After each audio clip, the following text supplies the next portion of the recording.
everybody, so today I'd like to show you in my cupboard of doom. This is where I keep all the resources, most of the resources I use with Mason. I thought I'd show you how I store them and the kind of things that I collect in hope that it could be useful to you. I'd really like some feedback after this about if you have found it useful or if there's anything else you'd like to find out about. Please contact me and I could either do another video or email you some ideas, whatever. Okay, so let's get started because I know I always run out of time. So this is my lovely wardrobe. We've just been painting it, so I haven't even sorted the cupboard handles yet. And in here, you can see I have all my boxes. Ooh, I know, very tidy and very organised, but I have to confess, I have been tidying this morning. It's never going to get tidier than this. This is about as organised as I can be.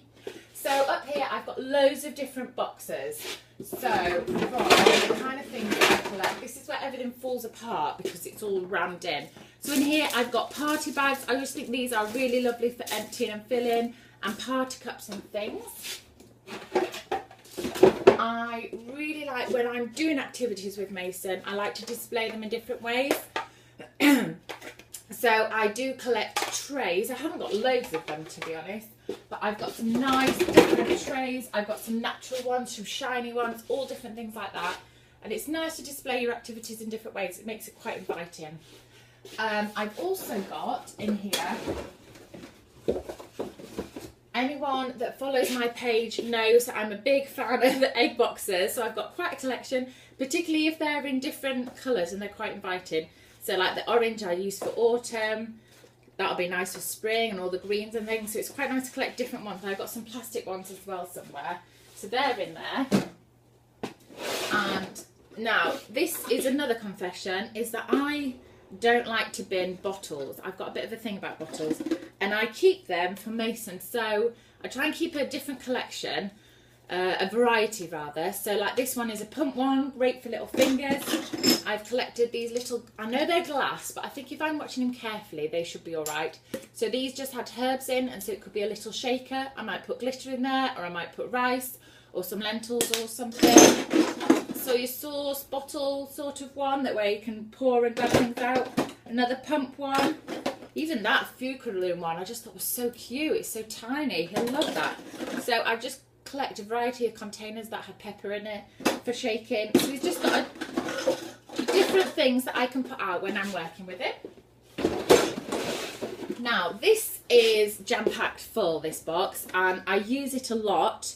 This has got all the hand tools for Mason. So it's got scoops, it's got loads of different types of scoops actually. I use these a lot. Little measuring cups. It's got actual tools, tongs, pegs, all sorts. It's got proper early years ones where they can practice. He still finds those difficult. I've got all sorts in here. If you are going to invest some money in buying items for your child, for their play, these are the kind of things to look out for. So it could be just kitchen utensils, but when you're out and about, it's worth just getting some, and then you've got a nice collection so that they're practicing using their hands in loads of different ways. And as always, you know that I'm a fan of pegs, so there's a load of pegs chucked in there. So that is a box that I must go in at least once a day. Up here, funnily enough, I have some more glass bottles because I just look, oh look at these little salt and pepper shakers. I thought they'd be so cute. Again, they're glass, which isn't ideal, but hey. And just little tubs, loads and loads of different tubs.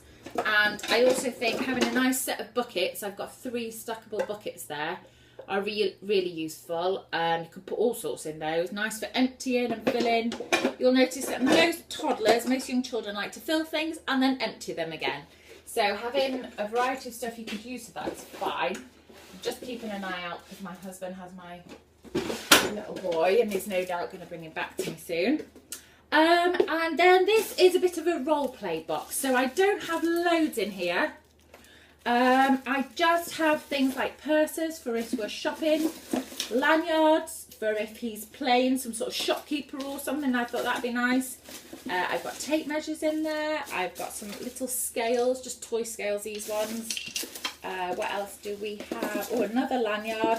Mobile phone. No mobile phone. This did actually once turn on. I don't know how. And then just some pens and envelopes and things. Oh, and a money box. So it's that sort of thing. To be honest, I don't really have a lot of stuff for role play because most of it is stuff that I already have in the house that he uses anyway. I'm going to do another video to talk to you more about role play, about ways of getting maths and reading and writing into role play to make it purposeful, and it can just really enhance their learning. From whatever age you can do that. Okay, and then to the next set of boxes. You might be thinking that they're colour coordinated.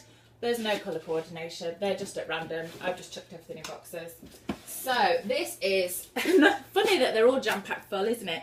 This is like a sensory box. So in here I've got a mirror, I've got feathers, glow sticks, always worth having glow sticks in. You can do a glow stick bath, you can put them in balloons, I did them with Play-Doh the other night. Glow sticks are amazing in the pound shop, and there's 15 in there. And then loads of colour scarves and puppets and shiny balls and bubbles, all sorts of things that you will need to excite your little ones at home. And these scarves are amazing. These are really lovely. I got these a set on Amazon. They're lovely for, particularly when your baby is tiny, you can play with these. Mason still loves them now. Really good for practicing throwing and catching. You can throw them up and they fall so slowly that they've got time to catch them, so they can prepare themselves for that. And I think that's about it. There's just happened to be a lot of stuff in there.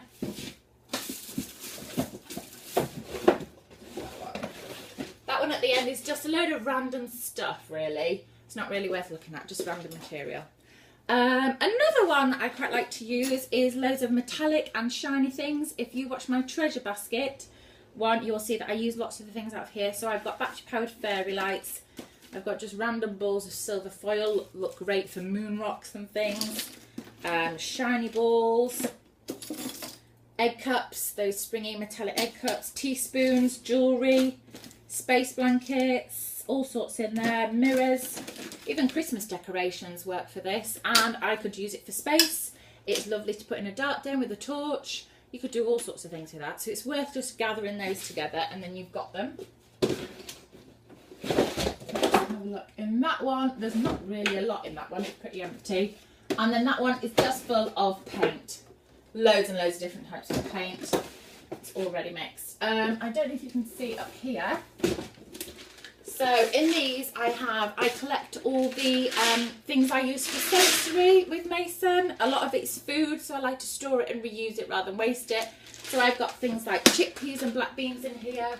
I've got the rainbow puffs, penne pasta, and some of the coloured rice. I also have these as well, which are full, because I'm also a bit scared of if mice ever get in. So this one has got cornflakes in it. So they're quite handy and nice and airtight. Okay, so let's keep going. Then I've got a load of boxes, because I run out of plastic boxes.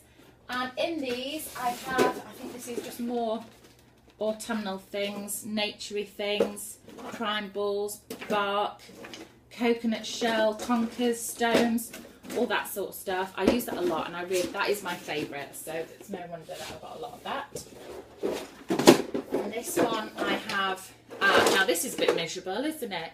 This is meant to be Play-Doh tools, which I don't have a lot of in here, mainly because when we're using Play-Doh, I use kitchen utensils and the things that we have in the house already. So this is probably one that I should really work on. I might get some more cutters. I haven't got many in here.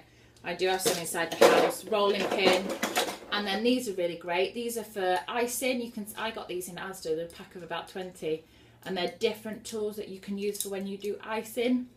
And they have quite a different effect in the Play-Doh, so I thought they're quite nice. I've also used those in polystyrene as well. Okay, I'm going to stop there because I'm running out of time, so I'll do part 2. So if you join us for that, and I'll share the rest of the stuff that we've got, and hopefully give you some ideas of things that you can collect for your little ones. Thank you very much. Bye bye.